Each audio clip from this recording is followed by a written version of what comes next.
வணக்கம் ரிஷப் ராசி நண்பர்களே. நீங்க ஆவலோடு எதிர்பார்த்து கொண்டிருந்த ராகு கேது பயிற்சி இந்த மாசம் வரப்போகுது. 2025 ஏப்ரல் மாதம் 26ஆம் தேதி வரப்போகுது. அதனால நமக்கு ஏற்பட்ட ஏற்கனவே நன்மைகள் அல்லது தீன்மைகள் என்ன அப்படிங்கிறதையும் பார்க்கலாம். இனி அது மாறப்போறதுனால ஏற்படக்கூடிய நன்மைகள் தீமைகளையும் நாம் இந்த பதிவில் பார்க்கலாம். ராகு பகவான் கடந்த காலத்தில் உங்களுடைய ராசிக்கு 11வது ராசியில் தான் இருந்தார். 11வது ராசியில் இருந்தாலும் அது நல்ல இடமானா நல்ல இடம்தான். குருவோட வீடு தான். குருவோட வீட்டில் ராகு இருக்கிற போது எப்பயுமே அதிகபட்சமாக கெடுபலன்களை செய்ய முடியாது. ஆனால் ராகுவை போல கொடுப்பார் இல்லைன்னு சொல்லியிருக்காங்க, கேதுவை போல தான் கெடுப்பார் இல்லைன்னு சொல்லியிருக்காங்க பழமொழி. ஆனால் ராகுவை போல கொடுக்கறதுக்கும் ஒரு கிரகம் இல்லை, கெடுக்கிறதுக்கும் ஒரு கிரகம் இல்லை. கொடுத்தாலும் அப்படிதான் கோடி கோடியாக கொடுத்து நம்மளை வாழ வைக்காமல் விடவே விடாது. அதே மாதிரி அதை அடிக்கணும்னு நினச்சிருச்சு நம்மளை அழிக்காமல் விடவே விடாது. ரோட்டுக்கு தரன்னு இழுத்துட்டு வராமல் விடாது.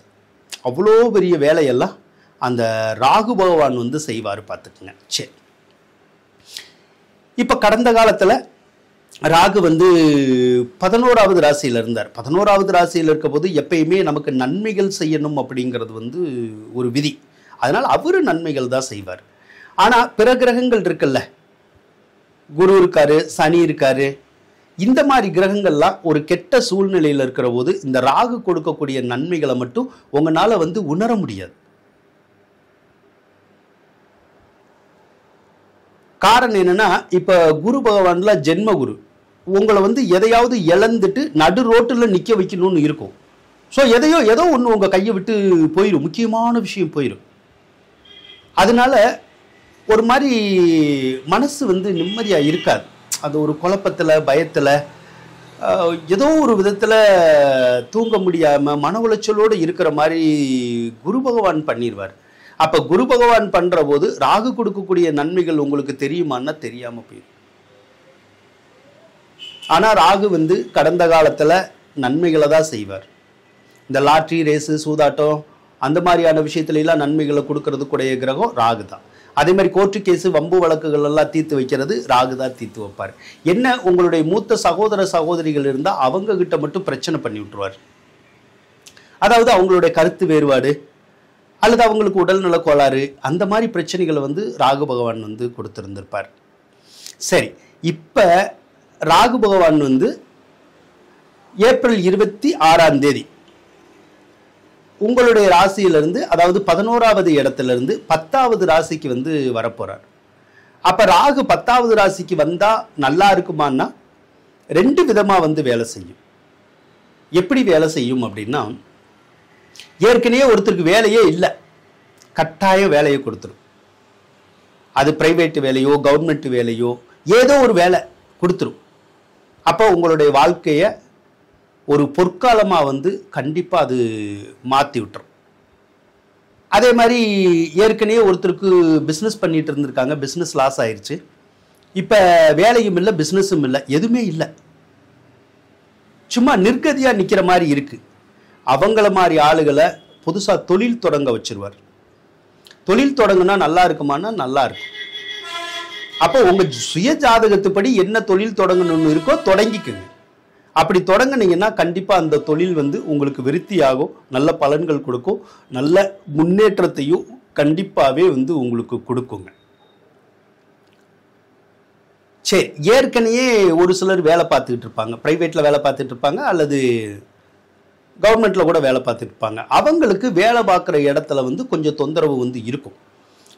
அதே நேரத்தில் டிரான்ஸ்ஃபர் மாதிரியான விஷயங்கள் ஒரு சிலருக்கு ஏற்பட்டுரும். ஒரு சிலருக்கு ஒரு கம்பெனியிலேருந்து இன்னொரு கம்பெனிக்கு போகிற மாதிரியான சூழ்நிலை வந்துடும். அதாவது ஒரு கம்பெனியில் வேலை போய் இன்னொரு கம்பெனியில் வேலை கிடைக்கிற மாதிரியான சூழ்நிலைகளையும் அந்த ராகு பகவான் உருவாக்குவார். அதே மாதிரி ஒரு சிலர் 2-3 பிஸ்னஸ் ஏற்கனவே பண்ணிக்கிட்டு இருந்தா அதில் ஏதாவது ஒரு பிஸ்னஸை மட்டும் சரியாக போக விட மாட்டார். மற்ற பிஸ்னஸ் எல்லாம் கரெக்டாக தான் போயிட்டுருக்கும். அதனால இந்த ராகு 10வது ராசிக்கு வந்தாலே ஒரு பிஸ்னஸோட நம்ம நிப்பாட்டக்கூடாது. ஒரு 2 3 அந்த மாதிரி கூட நம்ம பண்ணணும். அப்படி பண்ற போது ஏதாவது ஒன்று படுத்துக்கும். ஆனால் மீதி இருக்கிற பிஸ்னஸ் வந்து நமக்கு நல்லா ஓடும், நல்லா கை கொடுக்கும், வாழ்க்கையில் நம்மளால ஜெயிக்க முடியும். அதே மாதிரி 10வது ராசியில் ராகு இருக்கிற போது நல்ல பேரு புகழ் எல்லாம் கொடுக்கும், நல்லது செய்யும். ஆனால் உங்களுடைய மாமியார் இருக்காங்கல்ல, அவங்க வகையில் மட்டும் நல்லது செய்யாது. ஏன்னா அவங்களோட நமக்கு கருத்து வேறுபாடு வரணும்னு இருக்கும். அப்போ அவங்களோட கருத்து வேறுபாடு, சண்டை சச்சரவு, ஒரு இணக்கமில்லாத போக்கு, அதெல்லாம் வந்து அந்த ராகு தான் ஏற்படுத்தும். அல்லது உங்களுடைய மாமியாருக்கு ஏதாவது உடல்நல கோளாறு, அந்த மாதிரியான விஷயங்களை ஏற்படுத்தி அவங்கள கொஞ்சம் சிரமப்படுத்துகிற வேலையும் செய்யும். என்ன நம்ம ஜாதகம் நம்ம மாமியாரை பாதிக்குமா அப்படின்னு நீங்கள் நினைக்கலாம். கண்டிப்பாக பாதிக்கும். எப்பயுமே ஒரு மனுஷனுடைய ஜாதகம் அவருக்கு மட்டுமே பலன்களை கொடுக்கறது கிடையாது. அவரை சார்ந்த மற்றவங்களுக்குமே பலன்களை கொடுக்கும்.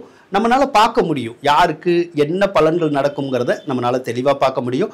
ஒரு ஜாதகத்தை வச்சு தாய்க்கு பார்க்கலாம், அப்பாவுக்கு பார்க்கலாம், அண்ணனுக்கு பார்க்கலாம், அக்காவுக்கு பார்க்கலாம், அன்னிக்கு பார்க்கலாம். அதே மாதிரி கொழுந்தை, நாத்தனார், மாமனார், மாமியார், இப்படி யாருக்கு வேணும்னாலும் நம்மளால பலன்களை வந்து எடுக்க முடியும்.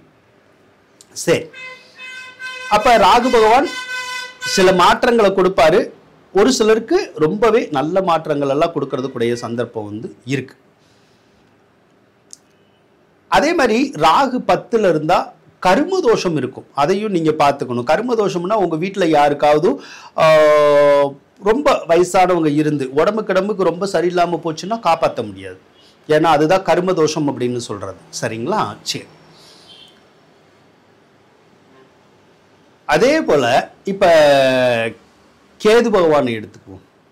கேது பகவான் உங்களுடைய ராசிக்கு 5வது ராசியில் தான் இருக்கார். அப்போ இவ்வளோ நாளாக உங்களுக்கு புத்திர தோஷம் வந்து வேலை செஞ்சுக்கிட்டே இருந்துச்சு. புத்திர தோஷம்னா என்ன? புதுசாக கல்யாணம் முடிச்சிருந்தா ரிஷபராசிக்காரவங்களா இருந்தால் குழந்தை பாக்கியத்தை கொடுக்காது டக்குன்னு. அப்போ குழந்தை வந்து டக்குன்னு நிற்காது, இல்லைன்னா நின்னாலோ அபாஷன் ஆகிற மாதிரி வந்துடும். ஒரு சிலருக்கு லேட் ஆகிக்கிட்டே போயிட்டுருக்கும் அந்த குழந்தை பிறக்காமல். இப்போ இந்த கேது பயிற்சினால என்ன நடக்க போகுதுன்னா, குழந்தை பிறக்காமல் யாருக்கெல்லாம் தடை ஏற்பட்டுச்சோ அவங்களுக்கு ஒரு அந்த தடை நீங்கி குழந்தை பாக்கியம் வந்து கிடைக்க போகுது. குழந்தையா இருந்தாலும் சரிதான், அடுத்தடுத்த குழந்தையா இருந்தாலும் சரிதான், குழந்தை பாக்கியத்தை வந்து கொடுக்கும். இனிமேல் அந்த தடங்கள் தாமதங்கள் அப்படிங்கிறது வராது, அந்த அபாஷன் ஆகிறதுங்கிறது வராது. அதே மாதிரி ஏற்கனவே பிள்ளைகள் பிறந்து பெரிய பிள்ளைகளாக இருந்தால் அந்த பிள்ளைகளை நீங்கள் பிரிஞ்சிருக்கிற மாதிரியான சூழ்நிலைகள் வந்து சிலருக்கு வந்திருக்கலாம். அல்லது சிலருக்கு வந்து அந்த பிள்ளைகளோட கருத்து வேறுபாடுகள் அப்படி வந்திருந்திருக்கலாம். ஆனால் இனிமேல் பிள்ளைகளை பிரியணுங்கிற அவசியமும் இல்லை, பிள்ளைகளோட கருத்து வேறுபாடும் வராது, பிள்ளைகளுக்கு உடல்நல கோளாறும் வராது. ஒரு சிலருக்கு இந்த ஏஜ் அட்டன் பண்ணக்கூடிய பருவத்தில் இருக்கிறவங்களுக்கு சரியாக ஏஜ் அட்டன் பண்ண முடியாமல் கடந்த காலத்தில் வந்து இருந்திருக்கும்.